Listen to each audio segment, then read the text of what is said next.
Hi, I'm Steve from Sounds Heavenly Cables, and I'd like to explain what's needed to choose the right PowerLink cables for your Bang & Olufsen audio system or TV.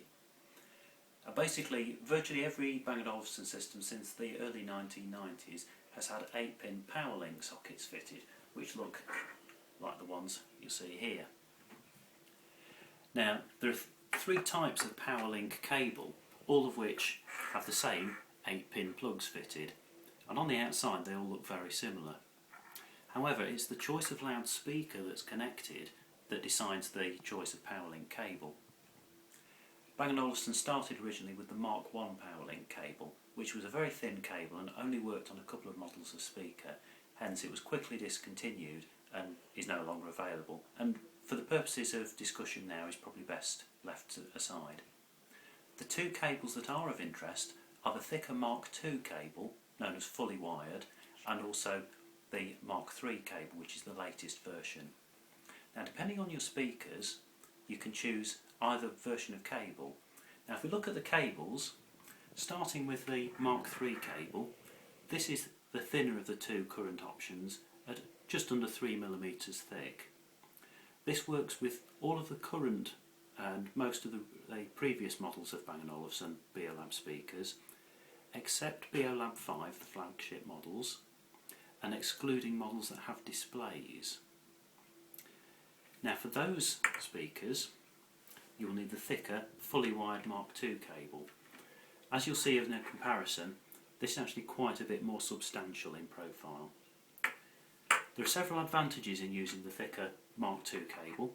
One is that it's available in a choice of colours, and the other is that if you're unsure of the type of speakers you have, or may fit in the future, it's a safety net in that it will work with all PowerLink equipped speakers.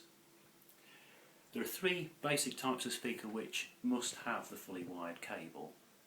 You can see one of these over here.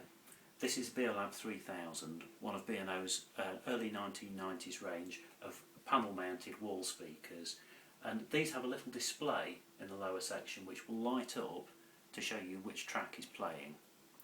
Also, over here, you will see one of the other speakers, the Beolab Penta, which has a similar version of display. Now, these speakers with displays, if they will only work with the fully wired Mark II PowerLink, and if the wrong cable is used, not only will the display not light up, but the speaker itself will not function. And the same is also true of the newer Beolab 5 speaker. That must have the fully wired Mark II cable. What I normally suggest for all of the speakers is that the thinner Mark III cable is perfectly adequate and gives the same high quality of sound. However, if you're planning an installation where you want to put cables permanently in the walls, floor or ceiling of your home, it's always best to consider the fully wired Mark II cable, because then you don't have to change your cables in future if you decide on new speakers. Again, just to show you quickly, the thinner cables, if you have the thinner cables already in your home, chances are they're Mark I or Mark III's, so they work for all speakers without displays except Beolab 5. The thicker cables will always be fully wired and they're suitable for all Beolab speakers. If you need any further help or advice, please have a look at our website soundsheavenly.co.uk, and you're always welcome to email me if you have any questions that are not answered here. I look forward to speaking to you soon.